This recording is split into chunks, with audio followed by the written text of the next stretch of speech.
Hello, and welcome to Keep the Channel Open, a podcast featuring conversations with artists, writers, and curators. My name is Mike Sakasagawa, and this is episode 42. Today's guest is Jess T Dugan.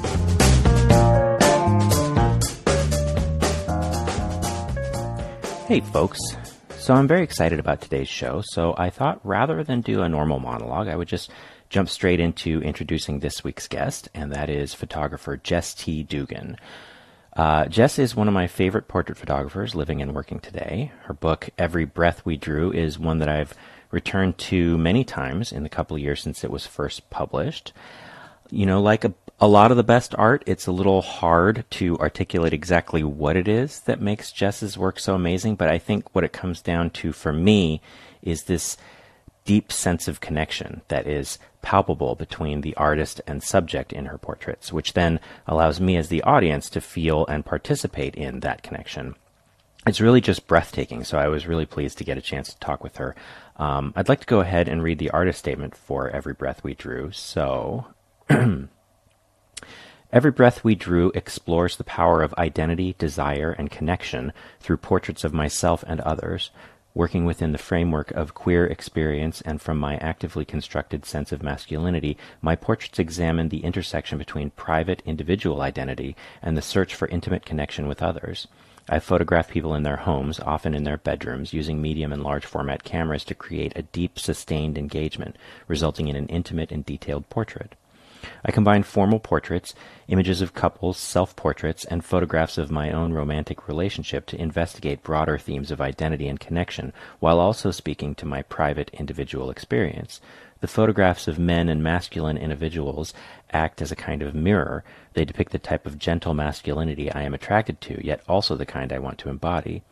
Similarly, the photographs of relationships speak to a drive to be seen, understood, and desired through the eyes of another person, a reflection of the self as the ultimate intimate connection. By asking others to be vulnerable with me through the act of being photographed, I am laying claim to what I find beautiful and powerful while asking larger questions about how identity is formed, desire is expressed, and intimate connection is sought. So then the other body of Jess's work we talked about was her new series called To Survive on This Shore, which is a series of photographs and interviews with transgender and gender non-conforming people over the age of 50. I've put links to both series in the show notes, and I highly recommend checking both of them out. In the case of To Survive on This Shore, Jess has a whole separate website which includes some of the interviews, and it's well worth your time. I really do recommend checking it out. Jess has a bunch of upcoming shows and workshops, so stick around afterwards to find out more info about those. If you'd like to tweet your comments as you listen, use the hashtag ChannelOpenPod on Twitter and join in the conversation there. And now here's my conversation with Jess T Dugan. Yeah, I'm doing great. I'm in the studio this morning editing some photographs I made last night, so I'm pretty excited about that. Cool. Yeah, I've been meaning to spend more time on this. I have like 6 months worth of photos that I haven't even taken off of my camera yet. I know. Yeah, the editing is kind of tedious for me, but I try to spend a lot of time really narrowing down which images I keep. Mm-hmm. Otherwise, it would become quite overwhelming. Do you find... So you're primarily a portrait photographer, and I've always sort of had this impression of portrait photographers that as compared with somebody like a photojournalist or somebody most of the photographs that I do are sort of shot from, incidentally from life. And I had the impression, and I don't know if this is true, that portrait photographers tend not to generate quite the same volume of frames as people who might work in some other genres, but maybe that's not really true. No, I think that is true. I used to shoot 4x5 film until about mid-2013, and when I shot film, I would shoot about 20 sheets for a portrait. Mm-hmm. But I always make an appointment, or almost always make an appointment with my subject. We set time to make photographs. It's very slow and deliberate process, even now. But when I shot film, I would shoot less frames. And then in 2013, I switched to shooting digital. And basically what happened when I did that is I still work the same way, but instead of taking, 2 sheets of film of a particular pose, I'll take 10 to 12 exposures just because I can. And so then later I spend a decent amount of time deleting, all but 2 of those, right, so that I don't end up with this huge amount of images. So transitioning to digital definitely made my editing more tedious, but it also made the process of photographing a little bit more experimental and playful in a way, whereas I'd kind of gotten, I had become very aware of the cost of 4x5, and it was starting to interrupt my work a little bit. Yeah. I mean, it's sort of people can be a little partisan about the whole film versus digital thing. I always sort of thought that it's not like, it's just really a question of whatever works for the individual photographer. Right. But, and how you like to work. I think it's interesting because, I think a lot of people don't really appreciate, exactly what the process for portraiture is like, especially, sort of more formal portraiture. Right. And how that can be very experimental. Right. Yeah. Yeah. And for me, I had really developed a style of making portraits that worked for me. And that was really initially built around the process of using the 4x5, always having it on a tripod, having slow shutter speeds, having to very much collaborate with the subject. And that was where I found my niche in a way. And I was very comfortable with that. And so when I switched to digital, that didn't really change for me, which I was interested to find. I was sort of worried that my equipment played a bigger role in the way I made work than it actually did. And so when I switched to digital, I essentially kept working the same way, but I suddenly felt like I had the option to try a bunch of different things, and the stakes weren't quite so high if it didn't work. Yeah. But yeah, I was pretty diehard film. And yeah, I was very committed to my 4x5, and I was sort of in that camp, but the moment came when I couldn't really afford the film. And also, as a relatively young artist, I was looking ahead at a lifetime of making work and realizing that holding on to this one method of making photographs was not going to sustain me for my whole career. So I knew I had to make the leap at some point. And for me, what happened is the cost of 4x5 was rising so much at the same time that the cost of really high quality digital was falling. And there was this breaking even point where it just made sense to make the leap. I mean, I think a lot of people, I try not to be too flip about the, it doesn't matter kind of thing, what tools you use, because I think it does inform your process a lot, and that ends up showing in the work. But I think, because some people are very just sort of cavalier about whatever, it doesn't matter. And I always find myself sort of splitting the difference, because I do think that especially people who are working with large format, that the experience of doing that, which is something I've always wanted to try but haven't ever quite gotten around to, that what everybody always talks about is how you have to slow down, and I think that ends up really showing in the work, even after people move on from that format. Right. Yeah. Yeah, I think that's definitely true. And I used a 4x5 almost exclusively from 2005 until 2013. So it really became my way of making work. And then when I switched my equipment, I didn't lose that necessarily. I do think there's some differences, but I think for me, the differences are negligible enough that the benefits of the digital kind of outweigh what I feel like I lost with the film. I mean, at the end of the day, you're still the artist and you're still you, so. Right. Yeah. Yeah. And I've been using this new camera. I have a medium format digital, and I've been using it since 2013. So almost 4 years. And just seeing the amount of work I've been able to make in that time has been really significant. I've been working on the project photographing people who are transgender and over 50. And for that, I've been traveling all around the country to meet people in their homes or their own spaces. And the experience of traveling with this digital camera and being able to make, 6 portraits if I want to, without having to worry about finding a lab and changing film. And, that's been really, really liberating and exciting for me. And again, just experimenting with different kind of lighting and different kind of poses that I am not necessarily sure if they're going to work. I feel some more latitude to experiment with this camera. And I used to feel that with my 4x5. It's interesting. What do you... was it just the cost that made you sort of stop feeling that with the 4x5?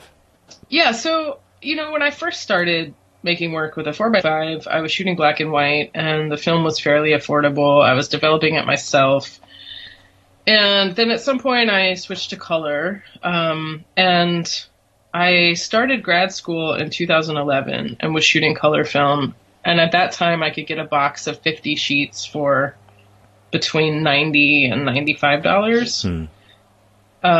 And then sort of halfway through grad school, that cost had almost doubled. And I just realized it was becoming almost prohibitively expensive for me to make work with 4x5 color film, especially because I photograph people. If I was the kind of photographer that spent a long time kind of setting up one scene and then making a few frames of it, I probably would have stuck with the film. But because I need to shoot a decent amount of exposures to get a portrait, it was just becoming expensive. Each portrait I made was costing me $150. And that just started to feel, I think I felt the pressure of that. And I wasn't really just letting myself experiment and try different things the same way I had done, early on. And so, and I'm not saying, I guess that's partially me, but, yeah. So I just felt like I kind of needed to figure out a more sustainable long-term way of making work. Yeah.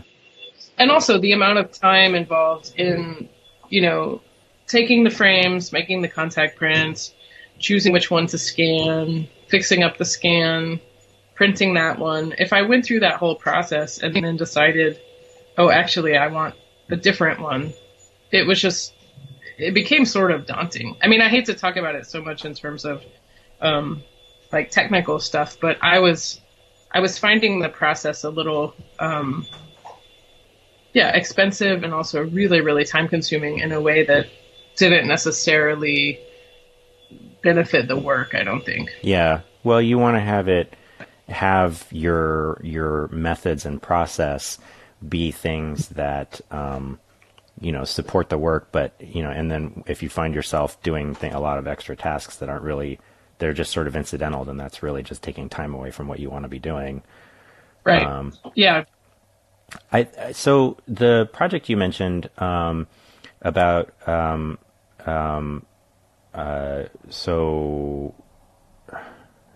I'm sorry, I just completely lost my train of thought. That's okay. The transgender folks over 50. Yeah. So you, I remember, I think I was aware of your work before this. In fact, I'm positive, but so I saw you speak at the Medium Festival. I think this was like the year before last, or is that right? Yeah, I think it was 2014. Okay, so a little further back, but or maybe 2015. Yeah. Okay. Yeah. And you mentioned that was some like a new thing that you were starting at that time. Right. Yeah. So I'm interested to hear how that's going. Yeah. So I began this project in mid 2013, but it really kicked off kind of mid to late 2014. To date, I've made 80 photographs and interviews. Each portrait has a corresponding audio interview that is about the subject's life and experience. It's very open-ended and tailored to whatever is important to them in their life in regard to their identity and their experience around their gender and all of that. And so each interview will get edited down to a quote that will accompany the photograph. So I'm almost done making that project, actually. Originally, I thought that I was aiming for a total of 40 people. And then I hit 40 and realized that it was nowhere near completed. And so I've kind of just kept going and I've let it run its natural course. Yeah, and at this point, like I said, I have 80 photographs and interviews. I'm thinking I'll probably make about 10 more, but I'm beginning to enter the phase of winding the project down and moving towards exhibitions. I definitely have conceived of this project as a book from day one, so I'm in discussion with a publisher about a book that would hopefully come out in 2018. So yeah, that project has been almost my full-time gig, really, for the past 2 years. The first 2 years, I made a few images as I was traveling or as I was able to. I was kind of at that time winding down my Every Breath We Drew book. Not necessarily the project, because I'm still working on it, but I was completing that book and kind of getting that out in the world. And then when that happened, I really ramped up the amount of time I could spend on the trans work. And so in 2015 and 2016, I made about 25 to 30 portraits a year all around the country. And so again, as that is kind of winding down, then Every Breath We Drew is picking up again. Yeah, the project is called To Survive on the Shore, and it's actually made in collaboration with my partner, who is a social work researcher and assistant professor at Washington University in St. Louis. So she teaches social work and she focuses on the intersection of LGBT issues and aging, which is how this project came to be in the first place. When we met in 2012, we realized that we had overlapping interests in our work, even though she was not very familiar with photography and I was not as familiar with her specific field of social work and aging. But we joined forces and launched this project, and almost naively, I think we both thought it would be kind of a side project, and then it really just grew to become kind of a significant longer term undertaking. Yeah, I mean it's interesting. I think it's something that there are so many ways that different what am I trying to say?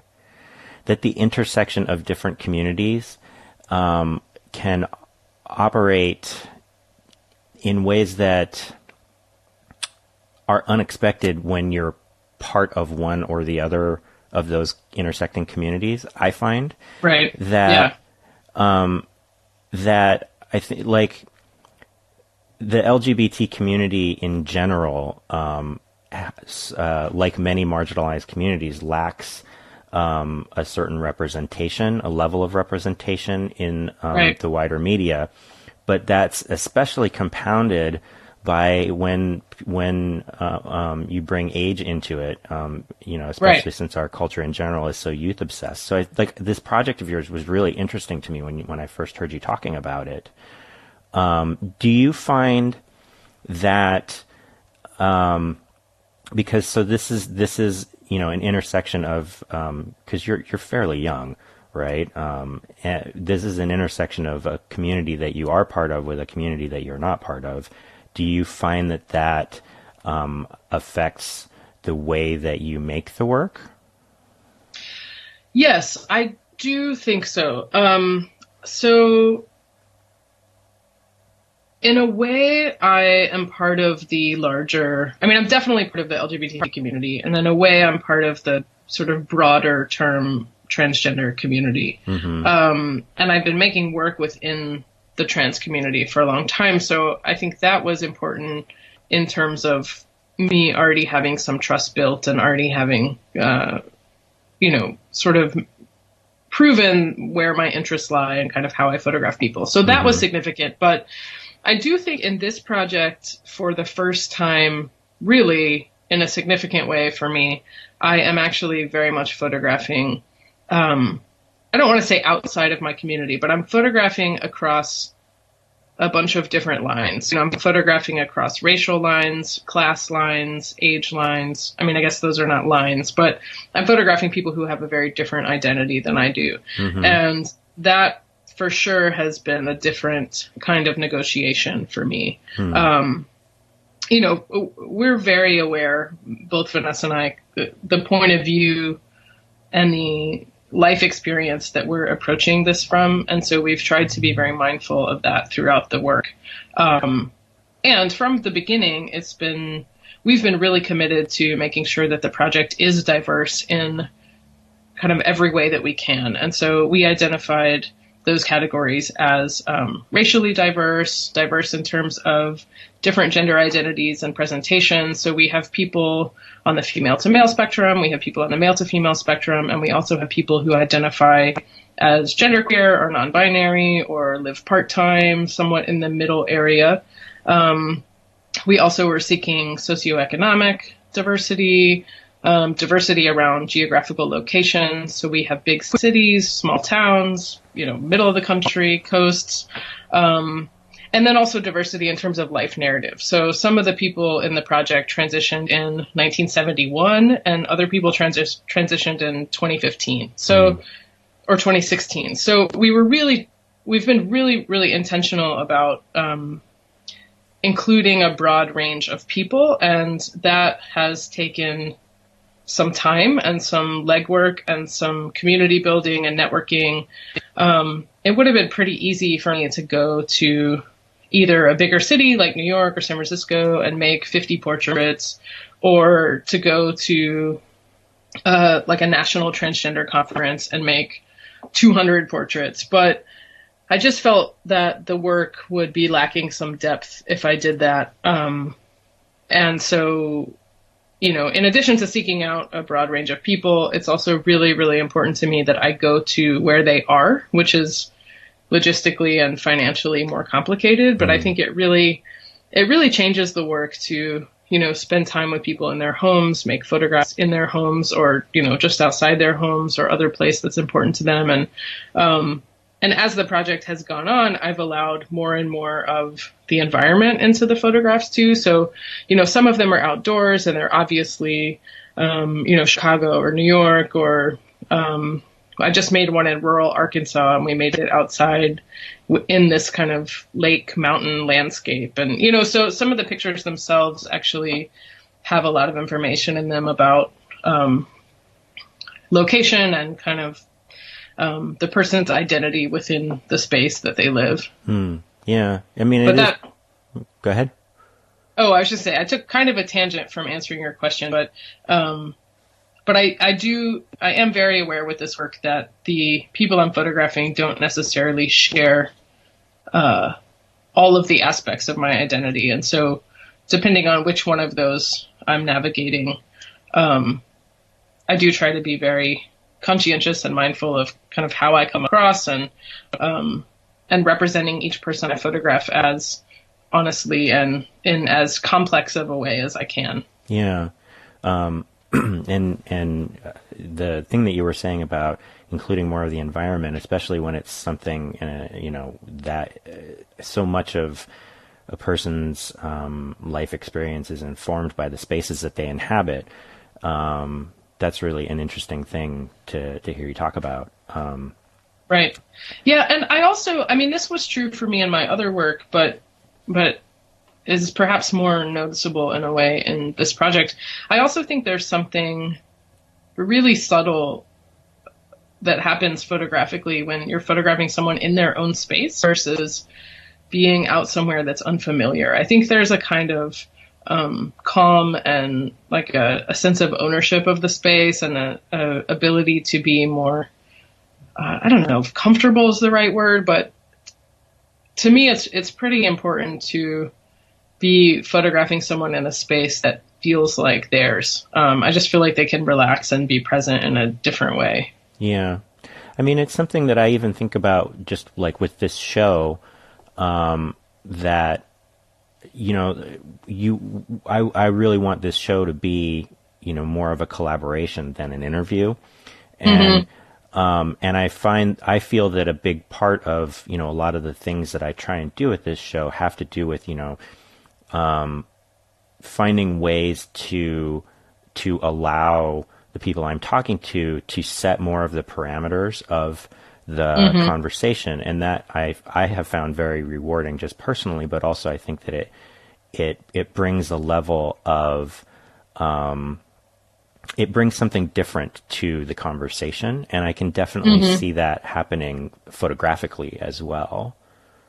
Right. Yeah.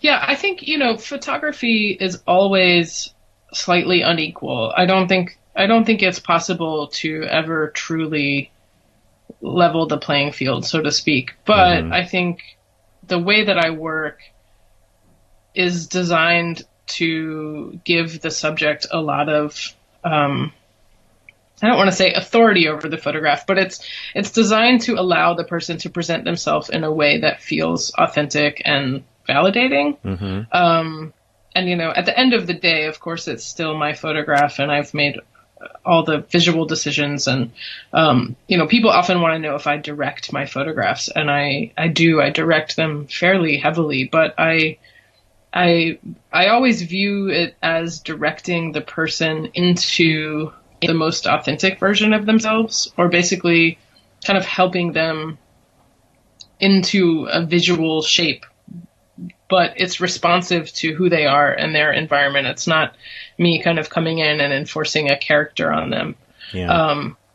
And I think part of what does that for me is the slower nature of the way I photograph. Even now, shooting digital, I'm almost always on a tripod.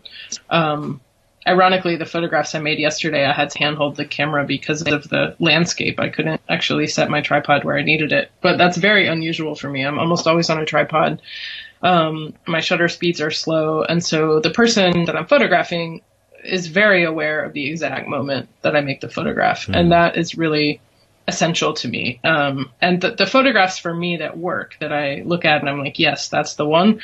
They're the ones where I feel like the person is really kind of giving something of themselves in that moment, and they're really connected to me, and me as a viewer, or as a maker, and then as a viewer, am able to really just sort of fully enter their world. And there's no kind of, even though they're addressing the camera, there's no like awareness or self-consciousness of the picture itself. It's much more just about this moment. And so, it's sort of fascinating. You can have 40 exposures and one of them will be magical. But yeah, I very much try to communicate while I'm photographing, both technically and conceptually. I'll say to my subjects, these are the things I'm thinking about. What does that bring to mind for you? And I'll also say things like, okay, I'm focusing on your eyes and I'm adjusting my frame. And, so I just sort of talk constantly. And I think in a way that really makes them involved in the process, instead of me just kind of coming in and doing something mysterious that they don't know, what it's going to look like. Yeah. It's interesting talking to portrait photographers because it's very different from the way that I work. But it's always been interesting to me talking to portrait photographers about the process that the sort of exchange that they have with their subjects. And it's, that question of whether or not you have to direct your subjects on some level, that seems like, it's a kind of an obvious question, and I think that it makes a lot of sense, but it's, one thing that I think a lot of people don't really realize is that, photography is something that we all have a relationship with outside of an artistic context, and we're all very used to, being the subject of a photograph, even just a snapshot. There's a very performative aspect to it that we are all very used to, that context of performing for a photograph. And I find that the portrait photographers whose work really is able to, get past that performative aspect, like every single person that I've ever talked to or read an interview with, they all talk about the need to to work with the subject in order to get past that notion. Right. You know? Yeah. Yeah, absolutely. And I think that, it's, how do I want to say it? I think even for someone who's really present and authentic and wanting to be photographed and on board, there is a kind of relaxing in process with the camera. And what's interesting is even when I make self-portraits, I kind of have to put myself through the same process because for the first, however many photos or poses, even I am like very aware of the camera and aware of the moment. And then as I work through it, I eventually relax and it becomes this more kind of honest engagement. And so I find that happens with the people I photograph. It happens with myself. And so there is this process of directing the subject in terms of, the photograph and finding the right pose and finding the right expression. But I also think something happens as you go through the process of making work where sort of both people relax and you eventually hit this kind of sweet spot where, everything is working and the subject has kind of eased into letting go of this awareness of the camera a little bit. So yeah, I mean, it's interesting because almost always when I give a talk, someone will ask me if I direct my subjects, and I find it kind of fascinating because to me it's my portraits are so formal, and it seems kind of clear that they would have to be directed, but I think maybe because I am seeking this moment that feels very, I don't want to say candid, but it's like I set up the frame and I set up the pose, and then within that, this like really authentic moment has to happen. And so maybe people are reacting to that, but yeah, it's kind of an interesting question because I think it also implies that somehow it's potentially less true if you've directed it, or it's more staged, or I don't know. But and along that same line, when I've started teaching portrait workshops these past few years, and people are often, when they're starting to make portraits, they're really hesitant to direct the people they're photographing, and I always tell them, people really relax when you give them directions. When you have a vision and you tell them what to do, like it kind of puts them at ease. Most people, even though we're aware of being photographed for snapshots, don't have a like super sophisticated understanding of pose or light or gesture or what their body's doing. And so, for me, I find that the more I direct, actually, the more natural they become in a way. Yeah. I think it's interesting, when you talk about that question and what the implications of that question are, I think that because of the nature of how so many people sort of view photography as like sort of evidentiary, that there's always, like, I think one of the things that you can't really escape with our sort of cultural context with photography is that question of authenticity, because people are very aware of it all the time. I think there is definitely like an interesting conversation to have around that, but it's kind of sometimes hard to get at the interesting parts of it.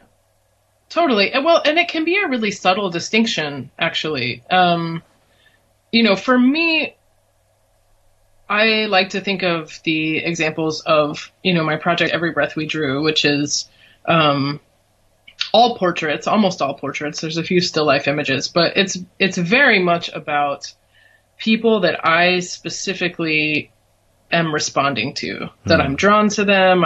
There's something about them that I'm attracted to. There's something about them that I just connect with their energy. And those pictures for me are so much about the subjective energy and moment between me and that person in that particular slice of time that we're making the photograph. And so, even though they're portraits of other people, and I would say that they are authentic to the subjects, they're very much about me and they're very subjective. And that is sort of the thing that I was pursuing as a primary quality in that work. And then you look at something like To Survive on the Shore, and that's completely not the case. Of course, those photographs are are mine and they're influenced by my subjectivities. But when I'm making those, I am very much in service of trying to capture the person I'm photographing and tell their story and let their story kind of lead the photograph. So even though my process of making them is similar and my, use of equipment is the same, my use of light is similar, all of those things are similar, there's a totally different kind of driving energy behind the work. And one of them, every breath feels highly subjective. And for me, To Survive on This Shore kind of gets as close to documentary as I would call myself. And that feels like the more objective body of work that I'm making. And so I sometimes swing between those two things. But yeah, it's interesting to think, even with two bodies of work that are formal portraits that have a gender and identity element, they're made in really different ways. Yeah. I'm glad you brought up the Every Breath We Drew a couple times actually now, but because I have this book of yours and it's a magnificent book. Oh, thank you. And that was certainly the main sort of body of work of yours that I sort of have been aware of and sort of engaged with the most fully. And it's something that I really you talked about it in your lecture at Medium, and you've talked a bit about it today. But it's something I find that I think about some of these portraits, like they've sort of stuck in my head. I was thinking, sort of leading into, prepping for our conversation, like thinking about this book. I went through the book again and was looking at the photos, and I was surprised how many of the details of a few of the pictures had really stuck with me. Like there's this one, it's on page 62, Colby 2012 is one that I've just always, for some reason, that one has always stuck in my mind.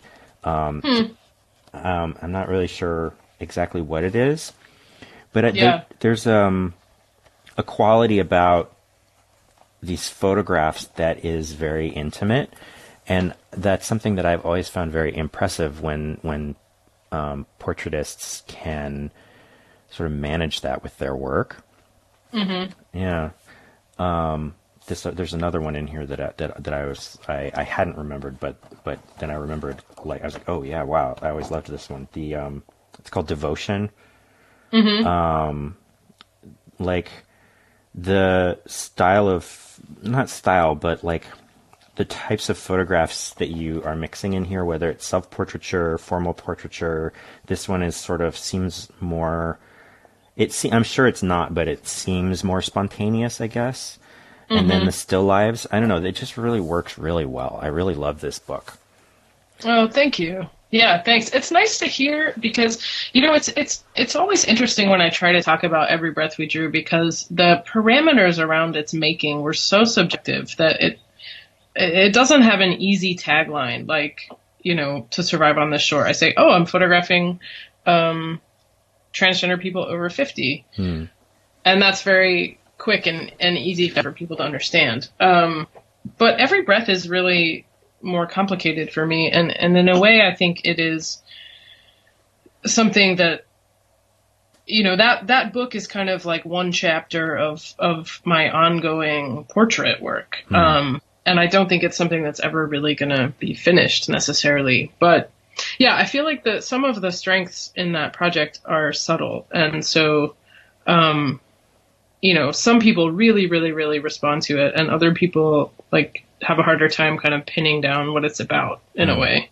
I mean, you have a statement on your website, and there's the like interview towards the end of the book, and I think it's really interesting to sort of see, like you say, that this is a collection of photographs that are there's people that you're drawn to for one reason or another. I think that like you say, there is a through line to it, but it's hard to get your arms around in a concrete way. But there's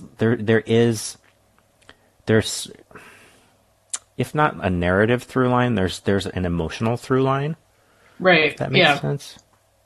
Totally. And I think, when I'm making work, I photograph kind of intuitively, and then I come to understand more of the kind of intellectual or rational reasons that I made the work later. But I think with Every Breath We Drew, it became clear to me at some point that I was really seeking out people who had some quality that I either saw in myself or wanted to see in myself, or I wanted to be seen as myself by them in this kind of intimate photo making way. And so I think there's a kind of reflection happening in some of the images. And, I was trying to make work about not just a specific identity, but about the very process of coming to understand your own identity, and then how that can really be validated or seen by another person.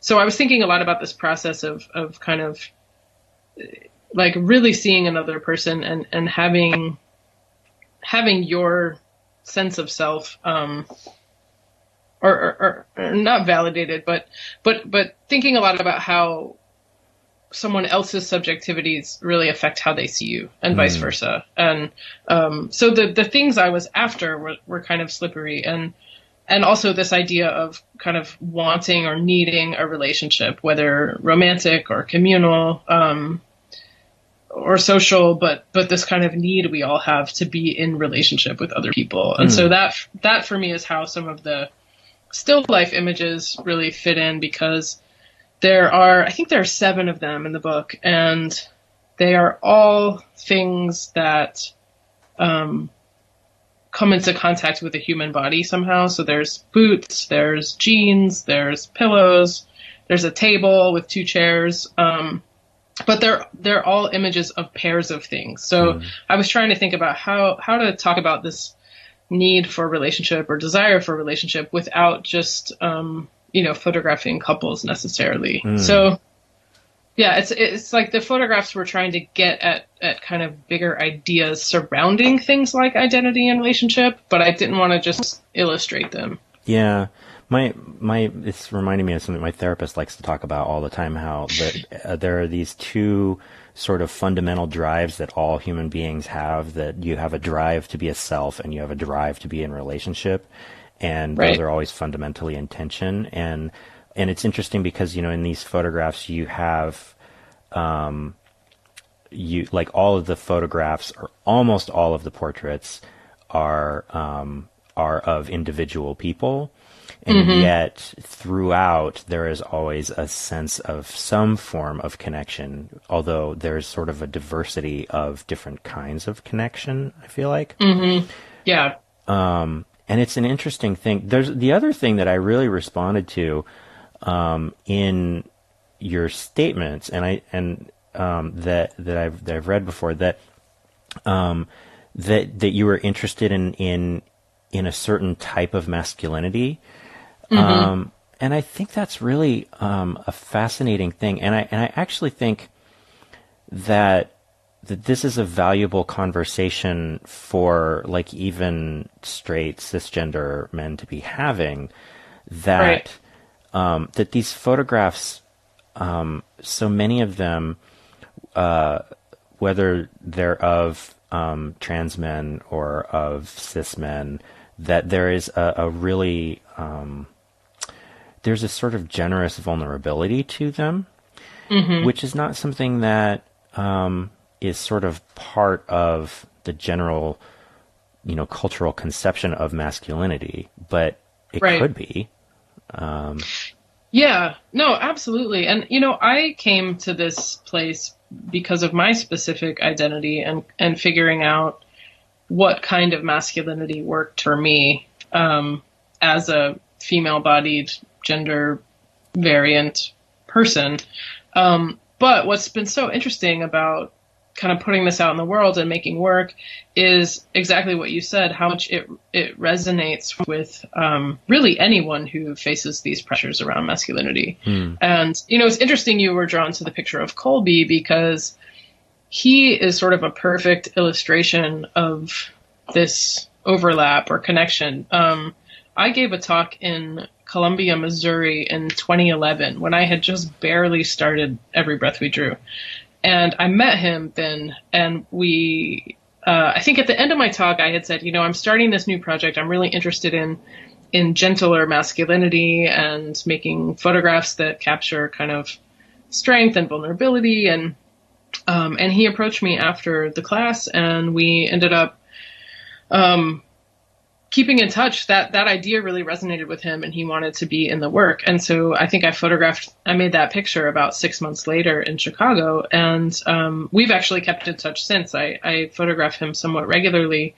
But what's so interesting to me is that we made this connection around masculinity failing us from very different points of view. He's a heterosexual cisgendered man who, is bearded and played rugby and, kind of all these things. But yet he related just as strongly as I did to this idea that traditional gender roles are oppressive and don't allow us each to be as fully complex as we can be or want to be. So, so this idea of gentle masculinity and the way that typical, hegemonic masculinity fails even men, becomes this kind of connecting factor for me with people who have different identities or different ways of being in the world than I do. Yeah. It's something I was talking recently with, a friend of mine, and we were talking for the show, and he's a writer. He lives in Wisconsin, where he was talking about how what he always likes to do with his writing, whether it's nonfiction or fiction, is to try and complicate the narrative.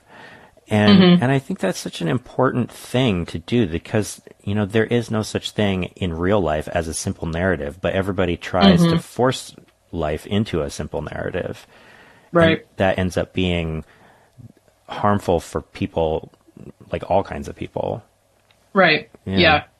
Yeah, and it's interesting when I show Every Breath We Drew, like I said, some people completely get it and resonate with the fluidity. But I've had multiple kind of writers or, reviews that really try to pare the work down into a specific box. They either assume that everyone is transgender, or they assume everyone's LGBT, or they assume I've just noticed this desire that people have, some people, to kind of neatly package it. And I'm always fascinated by that. I'm not necessarily, bothered. I try to correct things if they're factually incorrect, but I'm more just interested in this need that people have sometimes to try to make sense of things in these very kind of narrow ways. Yeah.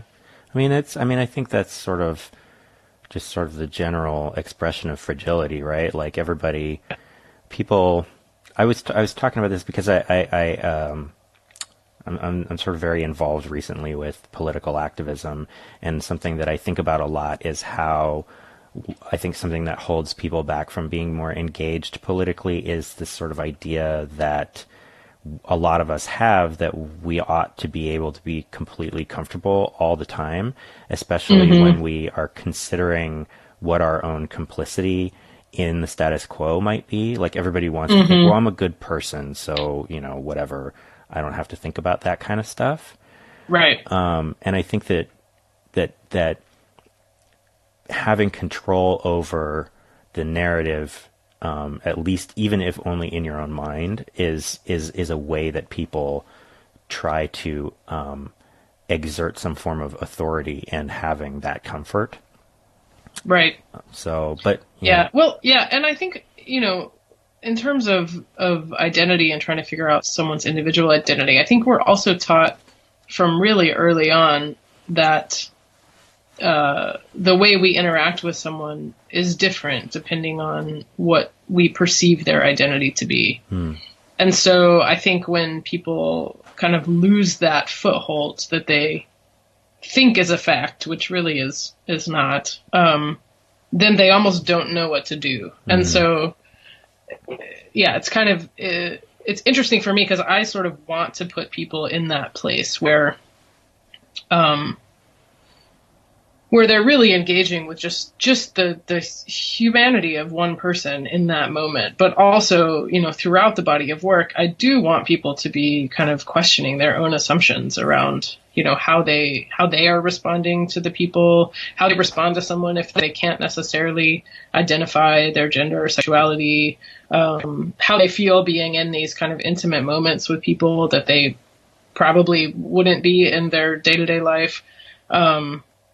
So I think a lot about how we're taught that, or maybe not we're taught, but I think a lot about how our identities are so relational, and that's kind of fascinating. Yeah. I mean, I think, another thing that's really sort of makes it difficult is that I think a lot of people who are less marginalized. I don't know if there's anybody who's like not a part of, who's just like completely privileged in every way, but people who are sort of less marginalized often I think they're sort of taught that identity is a thing that is somebody else's thing. Like it's like you can only have identity around being a minority race or being a marginalized gender or something like that, right? Like, but you can't, but that like, and that everything else is just sort of like invisibly normal somehow. Right. Yeah. But it's something that, like, obviously identity and identity politics is something that everyone engages with in one way or another, whether or not they realize it. Right. Totally. And I have a lot of sympathy when I'm speaking to people who have really, truly never thought about someone being transgender or being gender nonconforming in some way. Because for them, their identity just aligned with social expectations in such a way that, exactly as you said, it became kind of invisible. So they don't necessarily realize that, like, that aligned path doesn't happen for everybody. And I think, you could talk about it in terms of LGBT community, you could talk about it in terms of race, you could talk about it in terms of class. If your personal experience in the world doesn't force you to deal with something, it can be easy to just not really see it fully. And this is something I've been thinking about, for a long time, but more so given our current political system, is kind of, who has the privilege to kind of disengage, and whose life sets them up in such a way that these things never cause friction. Yeah. And so then therefore they're not forced to really look at them. But yeah, I mean, that's perhaps a slippery slope to a big rabbit hole of politics. But yeah. Yeah. Yeah. Yeah. I don't know if I'm quite ready to go. I know, when you were asking me to think of a topic, I was like, I don't know if I can do politics right now. It's a lot, especially right now. To go on record with certain thoughts, it's just such a mess. But yeah. Yeah. Well, actually, that's not a terrible segue. We should probably take a little bit of a break, and then come back and do the second segment. Okay.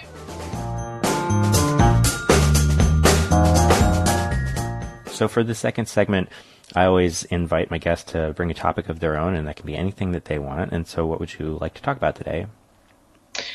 When you asked me that, I think I had to, I felt this pressure to come up with some grand topic, which I know I mentioned to you before, but I think the thing that I've been thinking about is actually a little bit more subtle and kind of tied to my other work. But I've been thinking about this idea of the golden hour in photography, and this kind of magical window of light that happens leading up to sunset. And in some ways it can be kind of cliche, but the reason I've been thinking about it is because I mentioned that I had kind of put a little pause on Every Breath We Drew when the book came out, and then really spent a lot of time working on the Trans Over 50 project. And then as that has wound down, I've picked up Every Breath We Drew again somewhat naturally. But what's really interesting to me is that the lighting in the work has really changed pretty dramatically in a short amount of time. And I'm finding myself drawn to making photographs, closer to sunset, kind of trying to harness this magical light, which really shifts and changes quite fast. So I'm interested in that. I haven't quite unpacked yet sort of what the emotional or conceptual reasons for that are for me, but I've just noticed in the past year, like my attraction to light is completely different than really in any of the images in the book. And then I've also been thinking about this idea of, we talked about how, portrait photographers kind of develop this way of working, and you have this kind of style. And for me, I feel like I'm pretty, how do I want to say this? There's a certain kind of portrait that I know how to make, like with my eyes closed. And a certain kind of light that I'm very familiar with working with, and I'm comfortable with, and I am used to it. And so for me, I think putting myself in these highly unpredictable and more intense and quickly changing lighting scenarios has been forcing me to be very responsive and kind of let go of some of that control. So I was photographing a friend of mine last night who I've been photographing for a year as they have begun to take testosterone. They're not necessarily transitioning from female to male, but they're taking hormones and kind of on that path. And so we've been making photographs together for a year. We've probably done 7 or 8 shoots, and we were making pictures last night at kind of in the last hour and a half leading up to sunset. And I was saying to them, I was like, it's really interesting because when I'm photographing in this kind of light, it's like a much higher percentage of my photographs fail, but the ones that work become so much more dynamic and more interesting. So, and I think, I've been working intentionally with this kind of light for, I don't know, probably a little over a year. But yeah, it's been something that's just kind of on my mind in terms of both the kind of conceptual implications and also the practical implications as a photographer. Yeah, it's interesting because when I think about your work, especially the Every Breath series, that series is very the light in that series is very soft, and that to me really sort of informs a lot of the emotional content of that series. Whereas Golden Hour Light tends to be a lot more direct and dramatic and warmer. So I can see where that would change the feel of the photographs quite a bit. It's also interesting to hear you talk about style, because it was sort of something I was thinking about as I was sort of going through your website again, like, because you gave a sort of survey lecture of your work in your Medium lecture, and I was thinking about that and how like as you move through the various series on your website, how you can see a progression in your portrait style, where there's a certain sense of, I want to say confidence in the more recent work, where it's not confidence in like what the pictures look like exactly, but rather it seems more like your photographs are arriving at a stronger sense of themselves. And and I always find that a really fascinating thing when you can watch an artist sort of find their voice it's something that it's so elusive. Like everybody, it's something Right. that like students will always ask you. It's like, well, how do I find my voice? And like nobody ever has a good answer. But when you watch it happening, Yeah. it's kind of amazing. Yeah. No, it's really interesting that you pick up on that because I very much find that to be true. For me right now, especially, I think something, let's see. So I've been making portraits for a long time. I mean, in a way to answer that question, how do you find your voice? To me, the answer would be just keep making a ton of work and it will happen. Like there's really no way to do it other than to actually make the work. My mentor in grad school was Dawood Bey, and he always talked about this idea of thinking through making. Like you can't come to a critique and say, oh, well, I thought about this and I thought about that. You have to actually go and do it. And that's the only way you can really learn. But yeah, I've been making portraits for a long time. And I think, I had some early success, for lack of a better word. I had a gallery and I had shows. And so I had people kind of responding to my work in a way that I think almost reinforced the need to kind of keep working in a similar way. I mean, I don't want to make this sound bigger than it was, but I think, by the time I got to grad school, I already had this sense of kind of like what I do, so to speak. And in a way, I think that was sort of to my detriment in some ways. It's taken me a little bit longer to kind of let go of, what I think my work is and just let it become what it actually is. And so for me, the moment when I put the book out, that was also shortly after I finished grad school. And those two things were really significant. I always say I kind of let go of this death grip I had on my work. And I just sort of started embracing, chance or a lack of control and not lack of control, but a combination of control and being really open and responsive to the situation. And, for me as an artist, that's something that I feel like I've really had to work on is being really open and being really, just really responsive to the specifics of the person in front of me. And so I think that's part of why I was interested in talking about this golden hour shift, because,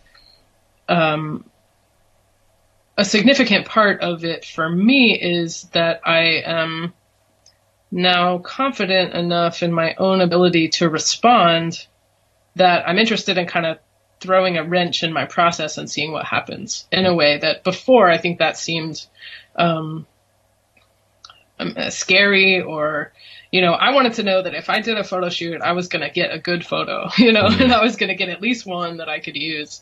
And now I'm a little bit more like, you know what, let's meet up and let's make some pictures and let's see what happens. And that's really exciting for me. Like it's really been kind of liberating. And in that, I've noticed this like total shift in the tone of the photographs. And I think that's also just part of the process. And I'm also aware that I don't, like you said, I'm fairly young, I'm 30. And,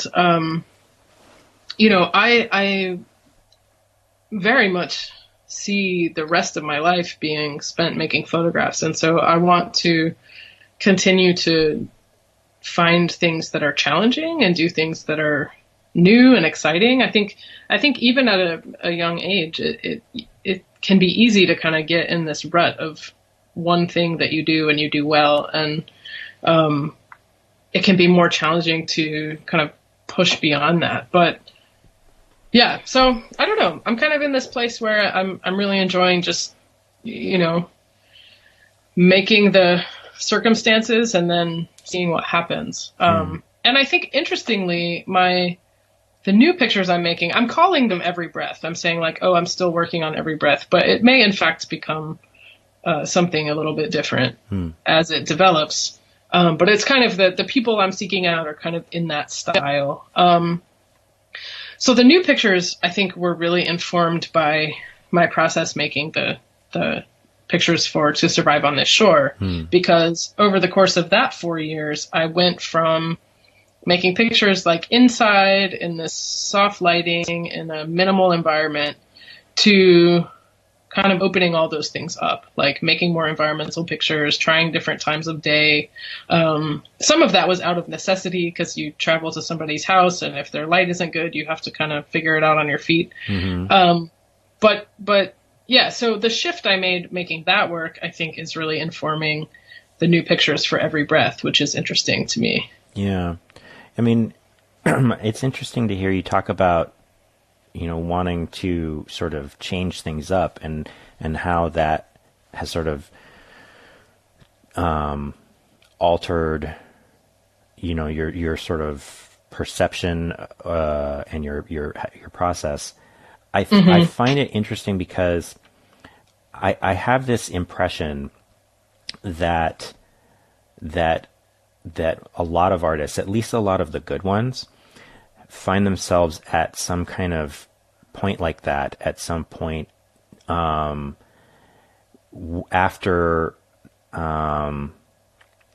like not everyone gets to that point, but I find that well, let me back up a little bit, because like I'm older than you are. Like I'm going to be 38 this year, but like artistically I'm a lot younger than you are. Like you're a much more experienced artist and art maker than I am.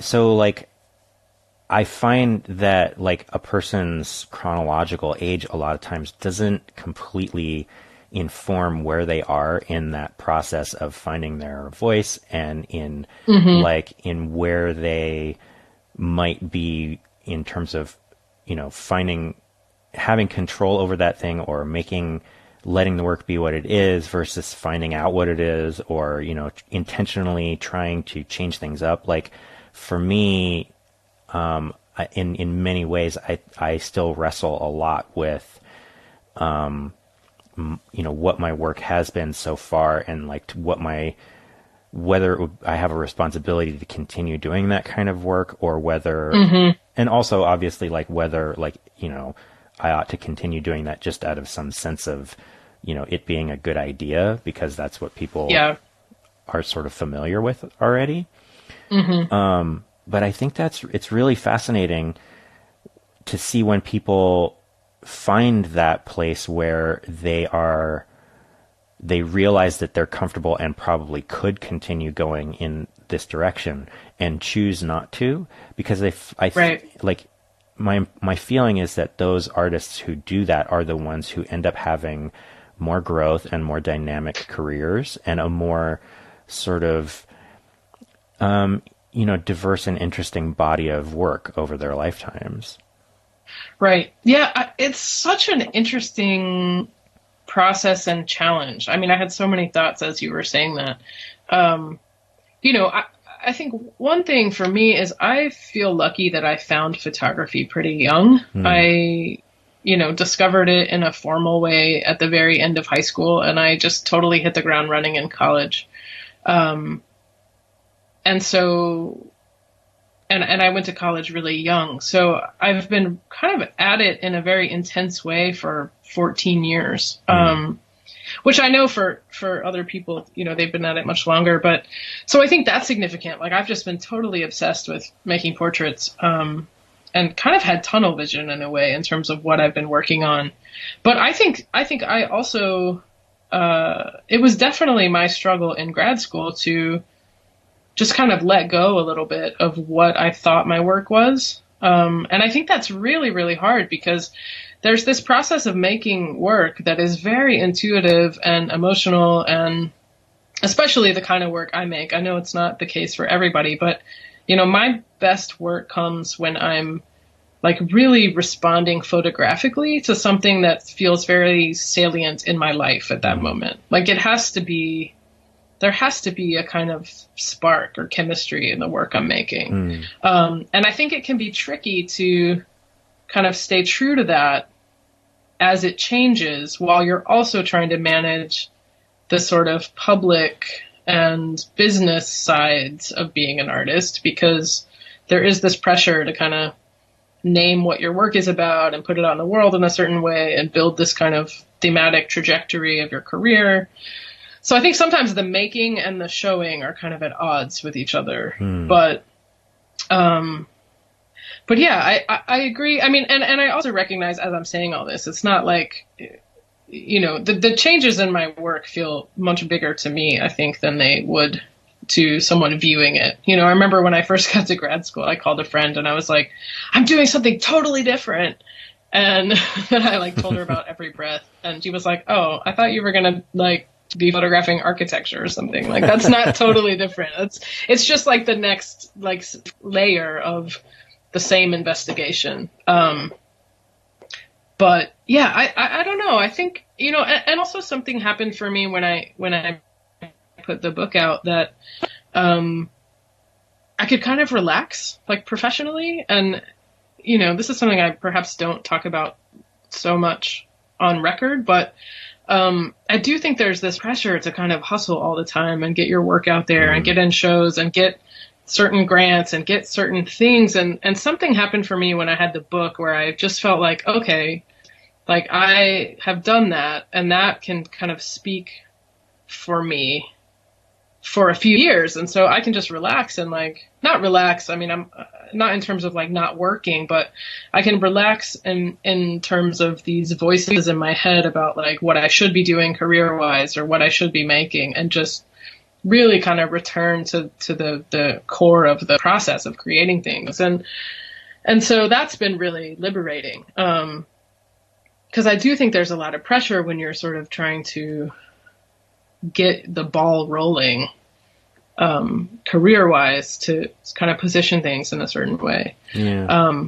Which again, as I'm saying this, I'm not trying to imply that I've somehow like hit this level of success or anything. I just think, I was very happy with how the book came out, and I felt like then that little chapter of the work felt complete, and it felt like it could kind of live in the world in a way that felt that I felt proud of. And so then I could kind of grow from there. But yeah, I mean, I think, I'm always kind of trying to chase the thing that I'm excited about. And it's not always clear really what that is in the moment that you're making the work. Yeah. Well, and, it's interesting. I was just thinking as you were talking about, a little bit more about the golden hour and about, because something it kind of dovetails with what you were just talking about, right? Just that last sentence there, that chasing something that you're interested in and that or excited about. There's that phrase that photographers always throw around about chasing the light, and that's something that you really have to do at the golden hour so much because the moment is so ephemeral. There's something about the golden hour, I think, that is really photographic. Like in terms of like photography is so much about time and about the sort of juxtaposition of permanence and ephemerality that shooting at that time of day really kind of heightens that. And I think it kind of, I don't know, there's something like I feel I can't quite articulate it, but I feel some sort of resonance with that phenomenon and the kind of career thoughts that you were just talking about. I don't know if that makes a lot of sense. Yeah, no, it does. I mean, I think, it's interesting because I'm thinking about this shoot I had last night, and I had my friend I wanted to photograph, and I put something on Facebook to try to see if anybody had a location I could use. And so I ended up finding this like beautiful kind of secluded backyard and with like a pond and a stream. And but all that is to say, I went somewhere I had never been before to make these portraits. And so over the course of 2 hours, my friend and I literally like followed the light from spot to spot because it changed so much throughout this landscape. And I was joking with them at the end. I said, they don't call it chasing the light for nothing. Like we're literally chasing this light around this property, trying to find this magical hour. And so on some level, that's sort of technically exciting for me. And it is allowing me to discover, it's basically forcing me to make pictures that I can't anticipate in advance, which is something that it really throws a wrench in my kind of control freak desires. And so I think that's a good it's kind of a practical way to get me to keep growing and expanding. But I also think there's something, and this is what I haven't, it's too soon, I think, for me to have put my finger on, but I think there's something about the golden hour that implies a transition or something ending or something like about to change or something intense. And, without going too far into the nitty-gritty details, I'm sort of at a phase in my life where I feel like a lot of things have been transitioning. And again, I haven't really spoken about this publicly, but my father and I quit speaking a couple years ago, and that was actually a very significant personal struggle, and kind of led me into this space of really kind of coming into my own in a way, as a person, sort of, not about a specific kind of identity, but really kind of taking a foothold in terms of who I am and what I value, and kind of making my peace with that. And so I think that is somehow trickling into this work. I think there's kind of an intensity of transition, or there's something about this like fading light that's at once like very radiant and intense, and also like about to disappear. And so, again, I'm not sure exactly how this is all gonna become cohesive at some point, but I know that there's something I'm chasing in this kind of pursuit of this like really intense kind of end of day light. Yeah. And it just has a kind of emotional quality that you can't really, that just doesn't really exist in any other kind of light. Even sunrise is very different than sunset. Mm-hmm. Yeah, there's something about that process where like you get to a certain point in your work and something is happening, but you're not exactly sure what. For myself, when I'm shooting, I very rarely actually set anything up. I mentioned that I tend to just sort of shoot incidentally out of my life. And it's only on reflection later that I realize that there was some theme that just sort of naturally arose out of the things that I was shooting. And then I can assemble sort of a narrative out of that. But I think that however an artist is, like whatever their specific process might be, like the technical aspects of making the work, that we all kind of go through those moments of discovery, and that when you finally have that moment where you realize what it is that you're doing, that is really amazing. Yeah, totally. And I think, kind of referencing again this idea around confidence as a photographer, I think, having the ability to feel an interest and just trust it and pursue it, even if you're not really sure what's going to come out on the other end. I think for me, that's where the best work happens. And I definitely hit a point with, the earlier pictures of Every Breath. And also it's sort of happening now with the trans project where, like, I hesitate to say like my heart isn't in it anymore, because that's not really what I mean. But like, there comes a point where you feel like you've kind of resolved what felt pressing. And that the work is kind of able to stand on its own. And so for me, like, things come in these cycles where, as I'm having that moment with my last project, then I'm also having this like new, unfamiliar, kind of instinctual moment with new work. And so I feel like I have to have both of those things. Like, the work kind of has to run its course.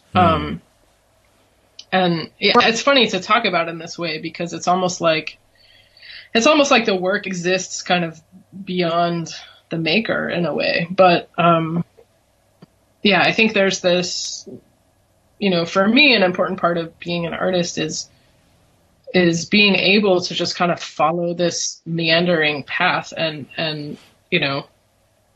make the work that's really interesting to you. Because I think you can tell if a photographer has, kind of lost interest in what they're what they're doing, and it kind of reads in the photographs. It's funny, when I was in grad school, I had a professor who would always say to me, no surprise in the poet, no surprise in the reader. And I found that maddening at the time. But now I'm thinking about it, and it's like, yeah, it's really true. Like if you almost like surprise yourself in the making, then it just has this kind of quality that it's missing if it's too premeditated. Yeah. I mean, and at the very least, you need to have that sense of urgency that if the work that you're doing doesn't matter to you, there's no way it's going to matter to anybody else. Right. Totally. Yeah. And it's interesting too, how work kind of can take on a different life cycle. Cause, I think, I discovered work by, people like Catherine Opie or Robert Mapplethorpe when I was 16, that was already old by that point. But, to me, like that work was like the freshest, most amazing thing. And so it's always interesting to me too, how there's this disconnect between kind of the moment the maker is excited about it and then the moment it's discovered by somebody else, which perhaps is a tangent, but it's just interesting to think about how, I guess I'm trying to say if the work feels urgent when you're making it, then it kind of retains that sense of urgency within the work, even once the maker has sort of moved on. Mm-hmm. So that might be a tangent, but it's actually a perfect segue into the last thing that I like to ask every guest, which is, and only because like I could keep talking forever, but I don't want to keep you. And also we've been going a while. So, but the last thing I like to ask everyone is whether there is, a piece of art or literature or creativity that you've experienced recently that meant something to you. Oh man, that's a big question. I mean, I guess I'll say not as a direct answer necessarily. I do always look at other work. And I think that's really important. I think some folks have this attitude of not wanting to be too influenced by other creative work. And I really push against that. I'm sort of constantly engaging with other artists, looking at photographs. I'm a little less into literature and music, although I have great respect for both of them. I don't derive as much personal inspiration from them, but I do try to expose myself to them. I'm trying to think of anything like super recent that was influential. I have been looking at, we didn't really talk about this a lot, but I am very influenced by paintings and portrait paintings. And sometimes I find even more inspiration from that than from other photographs, although I do look at a lot of photographs as well. Is there a particular like portrait painter, like not even necessarily real recently, but just like a particular portrait painter that springs to mind for you as someone that whose work has been meaningful to you? Yeah, so I mean, it's a little cliche, but I'm very much so Rembrandt and Caravaggio and their kind of use of light and gesture. I worked for several years at the Harvard Art Museum, and this was my job right after undergrad, was photographing the collection. And so I literally sat in collection storage all day and photographed art. And that aesthetic really embedded itself in my brain. And so a lot of the lighting in my photographs and color in my photographs and especially gesture, especially with hands, I think a lot of that comes from not, one particular painting, but from the larger influence of portrait painting. So that's pretty significant.